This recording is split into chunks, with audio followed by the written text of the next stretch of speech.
안녕하십니까, 지식소매상입니다.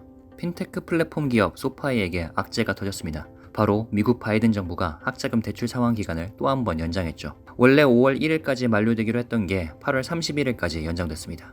이번이 6번째죠. 이어 8월 인해 소파이 주가는 한때 8달러 선을 뚫고 10% 이상 급락했는데요. 학자금 대출 사업이 소파이란 회사가 설립된 배경이자 주요 먹거리 사업이라 타격이 큰 소식입니다. 그리고 아니나 다를까 기업에서 보도자료가 나왔죠. 2022년 한 해 전망을 조정하기로 한 건데요. 올 가을 미국 중간 선거가 계획되어 있는 상황에서 정치적인 이유로 인해 대출 상환이 추가로 또 한 번 연장되리라 예상하고 있다고 합니다.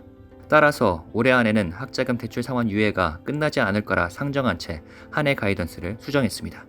지난 2021년 4분기 실적 발표 당시 소파이는 22년 조정 매출로 약 15억 7천만 달러, 조정 에비타는 약 1억 8천만 달러를 전망했었는데요. 이를 각각 14억 7천만 달러와 1억 달러로 낮췄습니다. 약 1억 달러나 차이가 나는 거죠. 단 1분기 매출 전망은 그대로 유지했습니다. 원래 22년 총 매출 전망이 예상보다 높았던 이유가 학자금 대출 유예 종료를 선반영한 거였는데 이게 1분기에는 영향을 주지 않으니까요. 아무튼 이렇게 한 해 매출 전망을 큰 폭으로 하향 조정했음에도 CEO 안소니 노토는 낙관적인 입장을 유지했습니다. 지난 2년간 소파이의 학자금 대출 사업 규모가 코로나 이전 시기에 절반에도 못 미치고 있지만 매출과 이용자 수가 계속 늘어나고 있고 금융 서비스를 확대하면서 성장성에는 문제가 없다는 거죠. 그러면서 하향 조정된 전망만 하더라도 매출은 전년도 대비 45%, 에비타는 3배, 마진율은 2배 오르는 수준이라며 학자금 대출 상환 유예가 올해 안에 끝나지 않더라도 역대급 성장을 이어갈 거라 자신했습니다. 그러나 CEO의 자신감 넘치는 발언에도 애널리스트 반응은 냉담했습니다. 소파의 주식에 대한 목표가를 줄줄이 하향 조정했기 때문이죠. 뱅크 오브 아메리카는 14달러에서 12달러, 웨드부시는 20달러에서 15달러, 미주호는 17달러에서 14달러, 오펜하이머는 18달러에서 13달러로 목표치를 낮췄습니다. 그럼에도 긍정적인 것은 애널리스트들이 투자 의견은 하향 조정하지 않았다는 것인데요. 예를 들어 미주호 소속 분석가 댄 돌레브는 소파이의 매수 의견을 유지했습니다. 그러면서 지난 몇 주간 바이든 정부가 학자금 대출 상환을 유예할 거라는 예상 때문에 이미 소파이 주가에 하방 압력이 가해진 바 있고 이번 가이던스 조정은 놀라울 게 없다고 언급했습니다.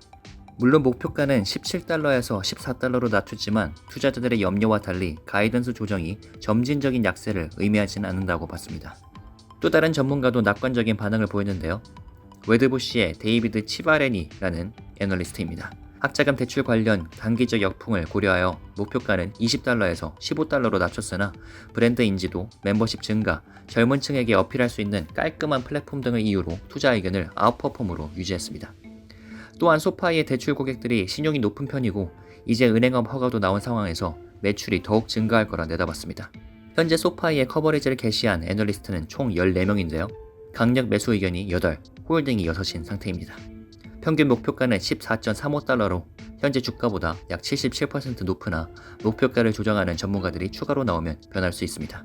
한편 해외 네티즌들의 반응도 흥미로운데요. 시킹 알파 기사만 하더라도 100개가 넘는 댓글이 달렸습니다.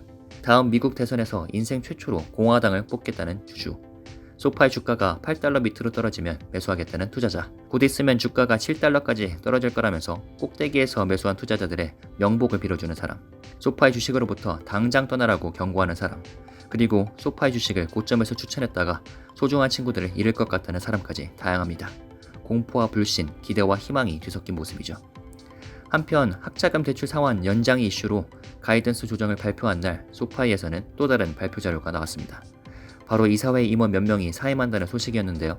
소파이가 보유한 핀테크 플랫폼인 갈릴레오의 창업자 클레이 윌키스, 그리고 소프트뱅크 소속의 미셸 콤베스와 카를로스 메데이로스까지 총 3명의 사임을 발표했습니다.